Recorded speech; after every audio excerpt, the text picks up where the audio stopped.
পুরো দেশ আজ আতঙ্কের মধ্যে রয়েছে। তবুও তারেক রহমানের নিরাপত্তা নিশ্চিতে কাজ করে যাচ্ছে বিএনপি। সোমবার তারেক রহমানের সংবর্ধনা স্থল পরিদর্শন শেষে একথা জানান বিএনপির স্থায়ী কমিটির সদস্য মির্জা আব্বাস।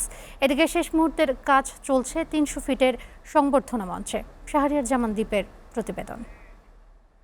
প্রায় দেড় যুগের নির্বাসিত জীবন শেষে ২৫ ডিসেম্বর লন্ডন থেকে সিলেট হয়ে ঢাকায় আসবেন বিএনপির ভারপ্রাপ্ত চেয়ারম্যান তারেক রহমান।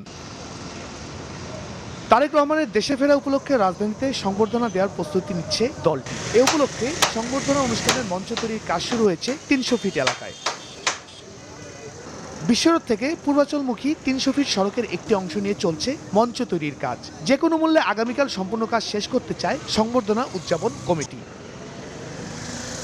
এই নির্মাণ কাজ দ্রুত শেষ করার জন্য কমিটির সদস্যরা দিনরাত পরিশ্রম করে যাচ্ছেন বলে জানান বিএনপির নেতারা। তারা জানান ২৫ ডিসেম্বর ঢাকায় নেমে বনানী কাকলী হয়ে ৩০০ ফিটে যাবেন বিএনপির ভারপ্রাপ্ত চেয়ারম্যান। সেখানে উপস্থিত হয়ে বক্তব্য দেবেন তিনি। বাংলাদেশের মানুষের জন্য যার নেতৃত্বে বাংলাদেশ জাতীয়তাবাদী দল বিএনপি এবং এদেশের সাধারণ মানুষ ঐক্যবদ্ধভাবে ওই স্বৈরাচার শেখ হাসিনার বিরুদ্ধে আন্দোলন করেছে, সংগ্রাম করেছে, সেই মানুষ, সেই দেশবাসীর প্রতি তিনি কৃতজ্ঞতা এবং ধন্যবাদ জ্ঞাপন করবেন। সোমবার বিকেলে মঞ্চ তৈরির কাজ পরিদর্শনে গিয়ে বিএনপির স্থায়ী কমিটির সদস্য মির্জা আব্বাস বলেন, পুরো দেশ আজ আতঙ্কের মধ্যে, তবু তারেক রহমানের নিরাপত্তায় কাজ করে যাচ্ছে বিএনপি। শুধু একটা নিরাপত্তা না, আমাদের পুরো জাতিতে একটা সংখ্যার মধ্যে আমরা আছি প্রতিটা মুহূর্তেই।